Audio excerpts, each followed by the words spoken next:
about the human person and the environment.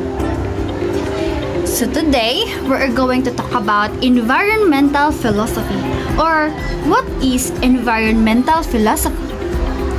Environmental philosophy disciplines that studies the moral relationship of human beings with the environment and its non-human contents.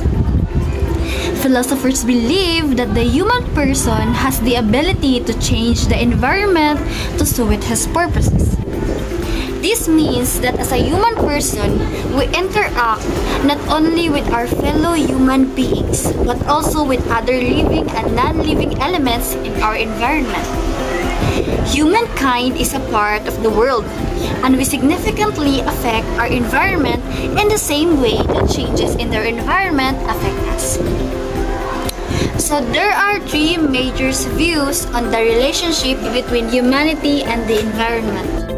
First is anthropocentrism, focuses on the significant role of humankind in the world and considers nature as the means by which humans are able to meet their needs and survive.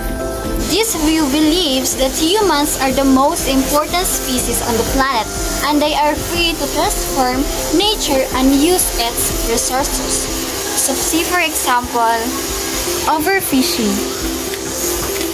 overmining, and also developing mountains to change into establishment.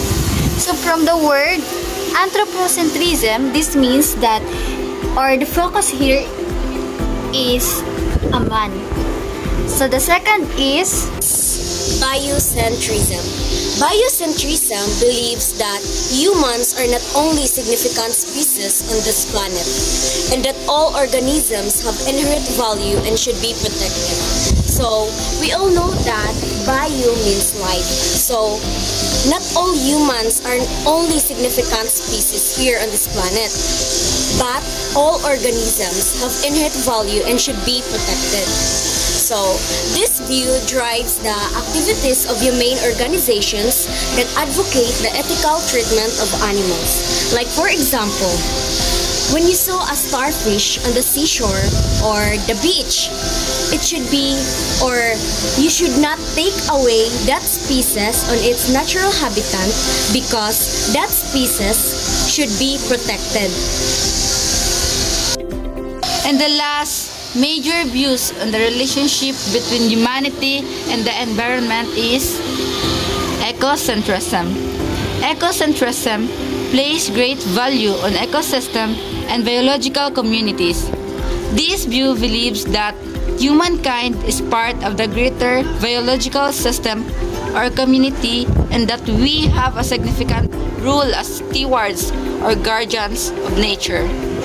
So, these are the examples of ecocentrism. First, we have nature. And second, water.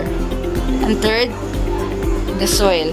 So, the rule of human person is to protect our nature and environment. Okay, now let's move on to our next topic, which is the environmental aesthetics. Environmental aesthetic, it is a philosophical view that believes maintaining order in the environment will bring out the natural beauty of the surroundings and contribute to the well-being of the people and other organisms living in it. So the concept of environmental aesthetics is related to the next slide that I will show you. So that was called sustainable development. So sustainable development is the meeting the needs of the present without compromising the needs of the future generation. Sustainable development means that, or its goal is to, as a human person, we have the responsibility or the duty to leave a legacy for the next generation. So, as a human person, we should not take all the resources in this earth. The next is, so there are three important principles of sustainability. first, we have the environmental integrity. It refers to maintaining the state of the environment. This means that human activities should not disrupt the ecosystem and human communities located in the area. Like for example, planting trees and maintaining our environment. So the next principles of sustainability is economic efficiency.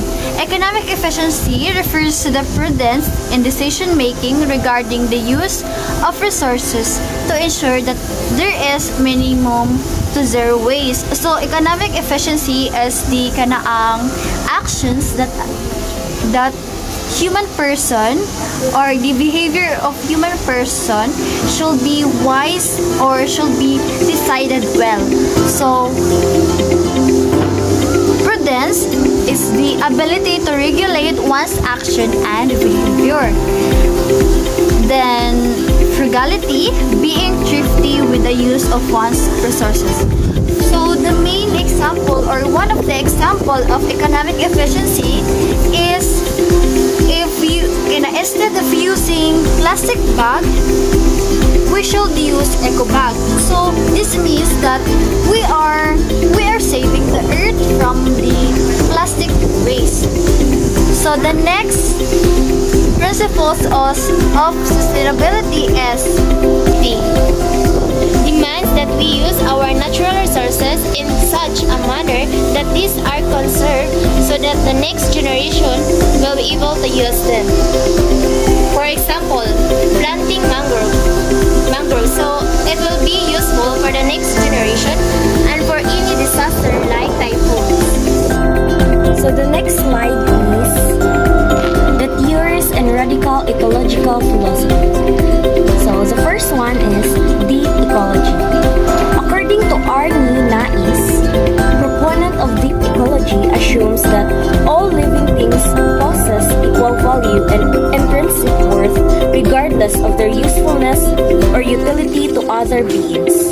This is experiencing ourselves as part of the living earth and finding a role in protecting the planet. So the second theories are social ecology.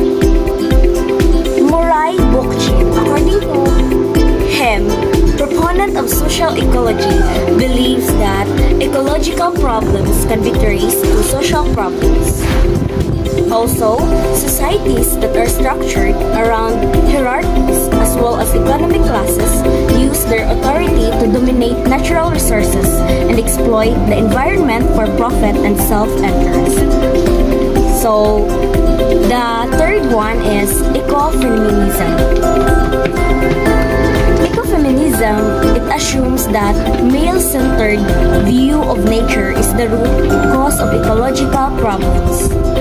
To address environmental problems, humanity has to remove the superior versus inferior in human relations. Ecofeminism also believes that a society that tolerates the oppression of women is directly linked with its tendency to tolerate the abuse of the environment and the degradation of nature. It also features the existing patriarchal and capitalist systems in our society. As social and economic exploitive to the detrimental of women and nature, this theory benefits the social and political agenda of both female and nature.